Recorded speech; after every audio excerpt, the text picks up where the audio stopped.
everybody. So unlike some of the other sort of illness related videos I had Instagram style, this one I didn't really post that much on Instagram about, so it's just kind of me talking. So all last week I had horrible vertigo. And I actually didn't know what vertigo was. It definitely was a feeling that I felt before, you know. I get like motion sickness, you know, if right after getting off a roller coaster, I'll feel, you know, really unpleasant for a few minutes. Or if I watch TV for too long and then stand up, I'll feel really like disoriented. And that's kind of similar to what I was feeling on Monday. So I was hoping it would go away. I was drinking tons of Gatorade, eating breakfast burritos, really just trying, you know, making sure, because I've also felt this way when I've like don't have enough sort of like fuel. I went outside even to maybe hope that it would refresh my mind. But going outside was like the worst mistake ever. So I walked to the post office and everything was like 0.25 speed. So I'd walk in such slow motion. The bright lights were triggering, loud noises were triggering, they'd make my head hurt. And I just like, I had to keep my head down and to the side. I didn't even know I could move so slow. But it was just like, my mind couldn't make my body go any faster.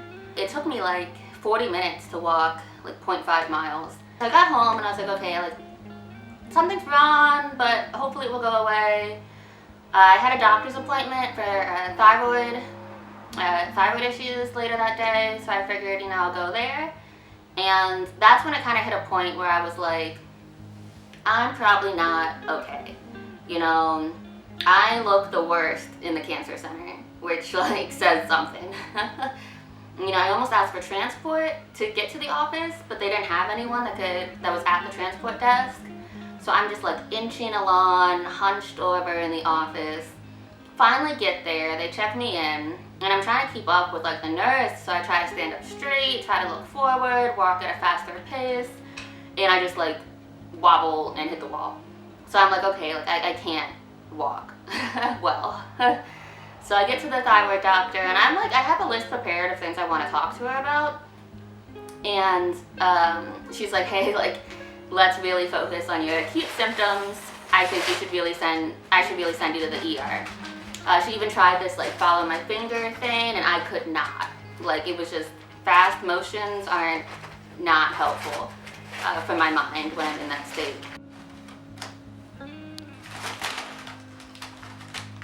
And talking to the nurses, it sounded like, they kept saying like, it sounds like you have vertigo. And I agree, because when I would lay down with my eyes closed, I was mostly fine. Sitting at the thyroid doctor's office with my eyes closed, mostly fine. And it wasn't necessarily being dizzy when I would move. It was like a mix of dizzy, off balance, and just not one with my surroundings. You know, like my eyes just couldn't process what was around me in the same way that it normally would.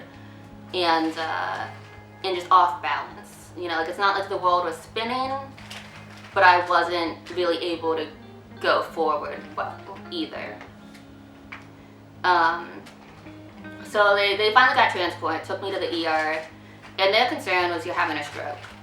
And I understand, you know, I have blood issues, you know, not being able to follow the finger. At that point it had lasted for probably like 8 hours. Side note, I hate going to the ER because of germs and people, and the wait time, but mostly germs and people, because I'm really not supposed to be around germs at all. And of all the places in the world, like the emergency room is where all the sick people are. And so I have like a horrible immune system, and I'm sitting there for hours and hours and hours in this enclosed space. And the doctors know that I have a bad immune system. They also hate to send me to the ER, and they always like push the ER to get me like a private room as soon as possible. But just the nature of the busyness of the ER, it's only possible to some extent. I spent 11 hours in the ER in total.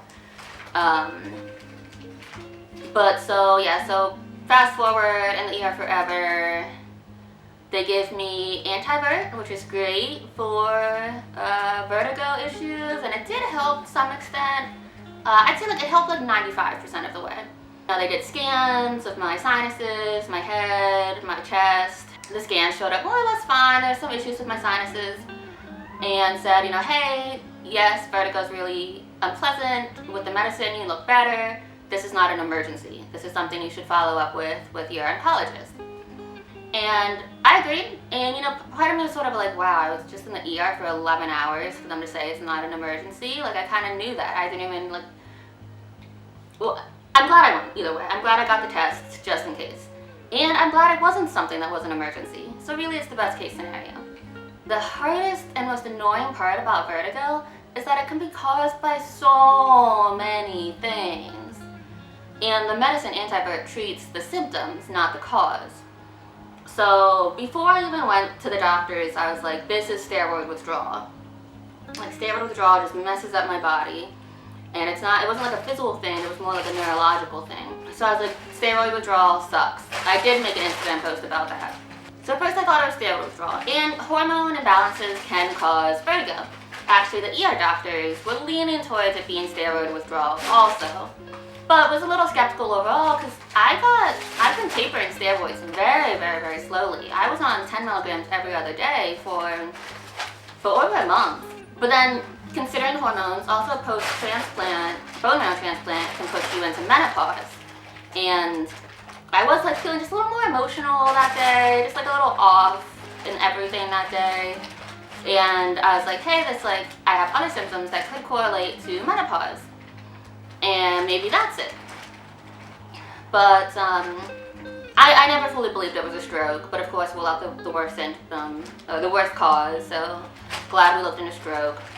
But either way, so then I go to the oncologist, I message her online, and she says that my sinus CT scan, like the head CT that showed my sinuses, there's some occupation and some cysts.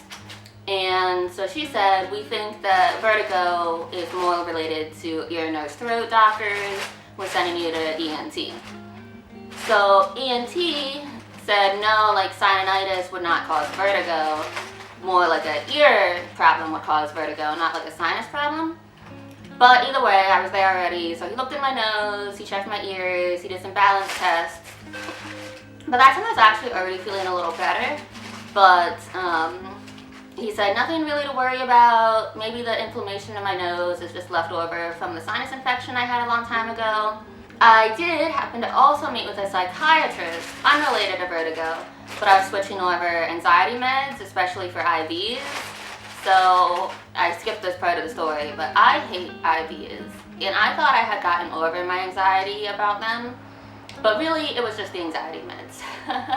So I take Effexor for a lot of reasons, but one of the biggest influences that it has on me is that it helps me not have panic attacks when I get like IVs put in, because it's really hard to find veins on my arms. This is where they had the IV finally.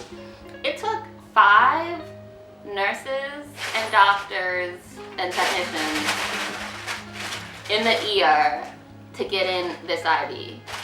And 2 times that they stuck me was an ultrasound guided IV. So that's a lot of sticking. My joke is that like when you're on anxiety meds, you think you're so strong and you don't need them anymore because you're not having a panic attack. But then the second you get off your anxiety meds, you start having panic attacks again with IVs because it was actually the medicine that was helping you not be anxious. So it's kind of this like funny circle. But either way, I was in between prescriptions and I was meaning to get off it anyways, so I stopped it. And I was moving to a psychiatrist to start my new prescription instead of my oncologist.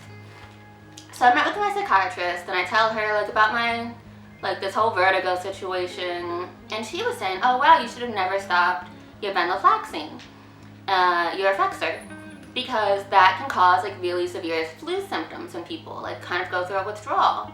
And I was like, oh wow. So after the meeting, I like Googled and looked into it more, and like one of the top 5 most common symptoms of Effexor withdrawal is vertigo. And so I, right away start taking the Effexor again because I really just want this vertigo to go away. And it so far has been. I can still get it a little bit, but more of the story, I met with a endocrinologist, an ER doctor, a hematologist, a ENT doctor, a psychiatrist, who all thought vertigo was potentially caused by something different.